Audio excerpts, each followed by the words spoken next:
You've seen the movies. The kindly town doctor with his black bag, clean white shirt, gentle hands. He rides in, saves a day, everyone lives. Beautiful story. Complete fiction. The truth? Most frontier surgeons were barbers, blacksmiths, guys who read a book once and bought a bag full of rusty tools. And when you needed surgery, you prayed. You prayed hard, because the surgery was more likely to kill you than whatever was wrong in the first place. Welcome to frontier medicine, where the cure was worse than the disease. And the doctor? The doctor was basically a butcher with a certificate he bought through the mail. Let's destroy the myth right now. Dr. Quinn Medicine Woman never existed. In the real Wild West, medical licenses were a joke. You could buy a diploma through the mail for $20. No exam, no training, just cash. Or you could attend one of those 16-week courses they advertise in newspapers. 16 weeks. That's 4 months. For months, and suddenly you're qualified to saw through bone and dig around in someone's guts. Some frontier doctors had been barbers the week before. They knew how to shave a face and pull a tooth. That was it. And now they're doing amputations. The terrifying part? Nobody questioned it. Because in towns of 200 people, if a guy showed up with a bag full of metal tools and said he was a doctor, you believe him. Because the alternative was doing the surgery yourself. And when you got shot or broke your leg or developed an infection that was eating through your skin, you didn't have options. You took what you could get, even if what you got was a blacksmith with a saw. Now, let's talk about the operating room. Except there wasn't one. There were no hospitals on the frontier, no sterile environments, no clean white rooms with bright lights. Surgery happened on the kitchen table, the same table where the family just ate dinner, crumbs still on the surface. Or the bar counter at the saloon, sawdust and spit on the floor, flies everywhere. The surgeon didn't wash his hands. He didn't wash his tools. He wiped the scalpel on his boot or on his apron. And that apron? Stiff, crusted, brown and black, with layers of dry blood from previous patients. And you know what the doctors thought about that? They were proud of it. A blood-caked apron was a badge of honor, proof of experience. The more blood, the more surgeries you'd done.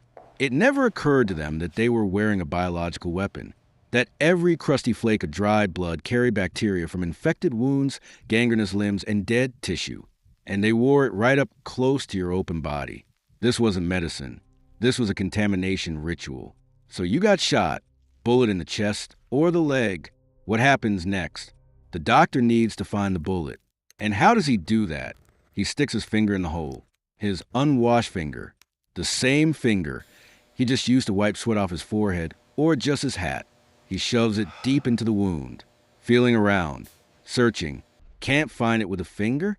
He grabs a metal probe, a long thin rod, also unwashed, also covered in God knows what from the last patient, and he jams it into your body, twisting, digging, scraping against bone. And here's the sick irony. The bullet probably didn't kill you. Most gunshot wounds weren't immediately fatal. But that probe, that finger, they introduced bacteria deep into your tissue. Bacteria the bullet never carried. Statistics from the era show that 90% of gunshot deaths happen days after the injury, not from the bullet, from infection, from sepsis, your body cooking itself from the inside as bacteria multiplied in your blood. The surgery killed you, not the gunfight. But the most common surgery? Amputation. Because if the bone broke, if the limb got infected, if gangrene started creeping up, there was only one solution. Cut it off. And let me walk you through what that actually meant. First, the tools. Bow saws, carpenter saws, often rusted, often dull. Butcher knives to cut the skin and muscle. They called it making a flap.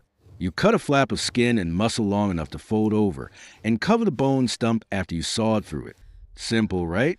Except you were awake, fully conscious, feeling every single cut. And the surgeon had a timer running in his head. 3 minutes. That was the rule. Complete the amputation in under 3 minutes or the patient dies of shock. So speed mattered more than precision. The surgeon grabbed the saw, pressed it against your thigh bone or your arm bone, and started cutting. back and forth, back and forth.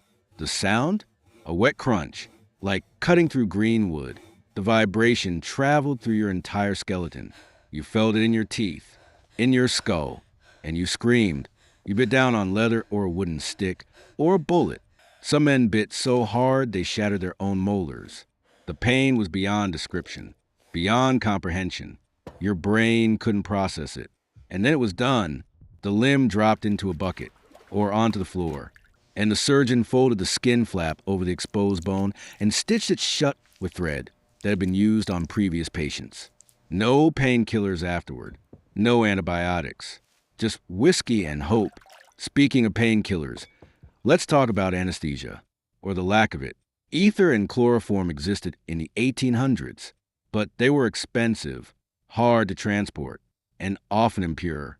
Impure ether could kill you. Cardiac arrest. Just stop your heart mid-surgery. So most frontier surgeons didn't bother. The standard anesthetic? Whiskey. Lots of it. Drink until you pass out. Problem is, alcohol thins your blood. So while you're unconscious, you're also bleeding more. Bleeding faster. Many patients bled out on the table not because of the surgery, but because they were drunk. And if whiskey didn't knock you out, you stayed awake, fully aware. You felt the knife, felt the saw, felt your body being torn apart, and you just had to endure it. Some men died from the shock alone. Their heart just stopped because the nervous system couldn't handle the overload. But if you survived the pain, if you made it through the cutting, you still weren't safe, because now came the infection. Here's where it gets truly insane. Doctors in the 1800s believed in something called laudable pus. That's right, laudable, praiseworthy. They thought pus was a sign of healing.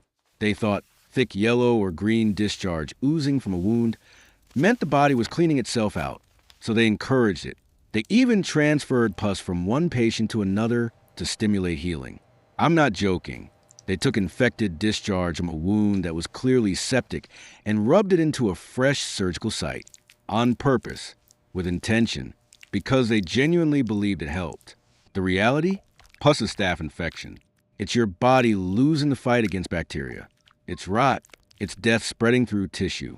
And by transferring it between patients, doctors were turning every surgery into a death sentence. Gangrene set in. The skin turned black. The flesh became spongy. The smell? Sweet.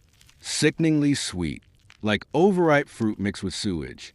It filled entire towns after battles or major accidents. The smell of rotting human tissue baking in the sun. And still the doctors praised the pus. Let's talk numbers, because the statistics don't lie. If you got shot in the abdomen on the frontier, you had an 80 to 90% chance of dying. Not from the bullet, from the surgery and infection that followed. If you needed an amputation, 50% mortality rate. Coin flip, heads you live, tails you die. And if you survived, you lived with chronic pain, phantom limb sensations, and infections that flared up for the rest of your life.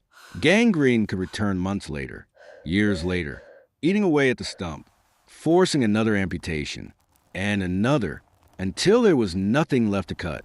Frontier surgery wasn't medicine. It was legalized torture.